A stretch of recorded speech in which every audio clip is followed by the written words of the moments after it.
All right, Sean Tell, FightHype.com here with undefeated middleweight sensation Austin Ammo Williams fighting on the undercard of Canelo versus Callum Smith Saturday night. Sir. Austin, man, I just got to ask you, because you're a middleweight, strong middleweight here in America. Coming out of Houston, did you ever spar with Jermell or Jermell Charlo? Yeah, I sparred with both of them. Actually, Jermall, I sparred with him very early in my career. I wasn't even a year in boxing yet. He taught me a lot. Jermell, I sparred him actually to help him get ready for Erickson Lubin, and we went in a intense camp. But after that, I haven't sparred with them. But I did get to learn from both of them. Two champions out of Houston that I'm happy to come behind, and yeah, I sparred with both of them. What were some of the things you were able to learn from those experiences? From Jermell, I feel like I got to learn how a champion can get stronger over the rounds. As the rounds go on, they can get stronger. From Jermall, I learned the importance of a jab. His jab was crazy. It was times where I thought that I was literally out of range from his jab, and I was just getting tagged by it. So both of them, that's about the biggest things that I can remember from the sparring sessions. Is that jab like a right hand? Yeah, his jab is. I remember when I was sparring him, I was like, this jab feel like a straight, you know. But yeah, his jab's very strong, powerful puncher, dense puncher. They also both taught me the importance of turning your punches over and making all your punches effective. Neither one of them punched for points. They both punched to hurt, and that's something that I've taken and I put into my own style.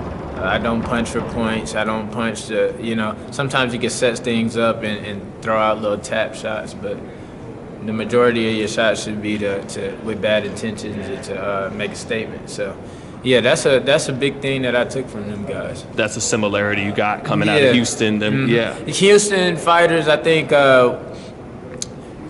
it's a lot of black fighters, there's a lot of Mexican fighters, and if you see a lot of the matchups, it's either Mexican to Mexican, black to black, black to Mexican, and every single time it's either a lot of pressure in the fight or you got to throw hard shots to stop somebody from applying the pressure on you. So we really don't fight a style that's like a point getting sort of style. It's always like I'm coming in to take your head off and crush you.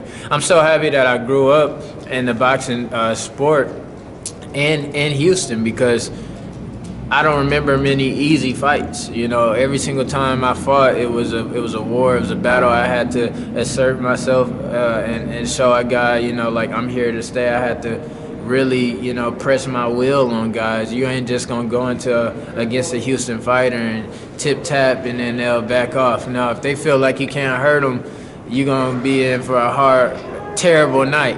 Baby Bull Diaz was like that. Exactly. If you can't hurt them, if you can't hurt me, then I'm gonna just come to crush you. So that was one big thing that Houston taught me. We all go hard. We all go for the knockouts and the stoppages. Hey, Ammo, Matt Tucker from Seconds Out.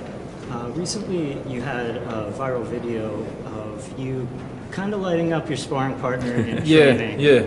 How much are you looking forward to fighting on such a big stage with so much pent-up training?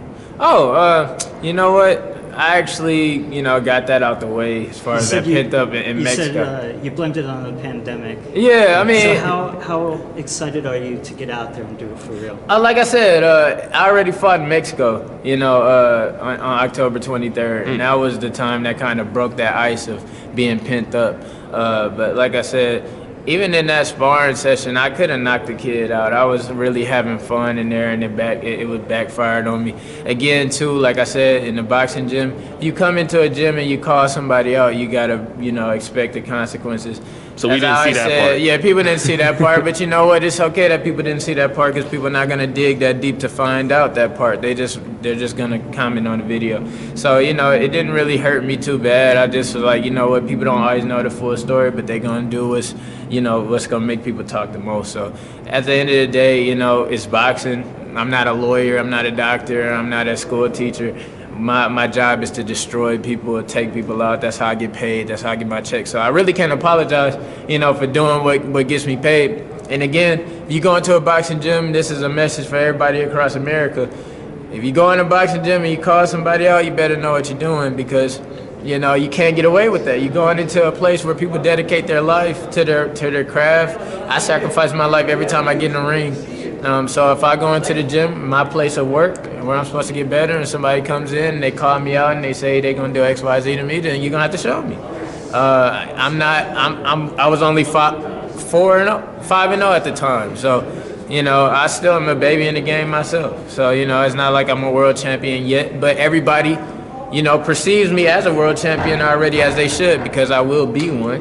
But I'm still new in the game. I don't have time. I need to be getting better. I need to be working on my stuff all the time. And to be fighting on a card of this magnitude is really not much different than things I've done before, because I fought in Madison Square Garden. I fought at the O2. I fought at a lot of places with big packed crowds. I've had jumbo screens with my face on it, 3 and 4 cameras as I walked out. I already know how this stuff feels, you know, so it's not a mystery for me. It's just another day at the office. It's time to get the work done. Now, Austin, you know, 6-0, still making your way in boxing. Yeah. But Billy Joe Saunders, you know, 2 different points in your career, but you know, you saw what he said. Any thoughts or statement back what he said? Or? Billy Joe is the most boring fighter in my weight class. Is he 168? 168. He's an extremely boring fighter. He's on his way out. In a year or 2, I think that I'll really start, you know, addressing him even more, because it'll be a real fight, especially at the pace I'm going. If you look at my box rec, if you look at the fighters that I'm fighting, my last 2 fighters, they both had double the amount of fights as me. The one in Miami, that guy had over 30 MMA fights, and he was a champion in MMA. And then the guy I just fought in Mexico, he had 31 fights. I fought him at 5-0. The kid that I'm fighting tonight, he's 9-3, was a great amateur.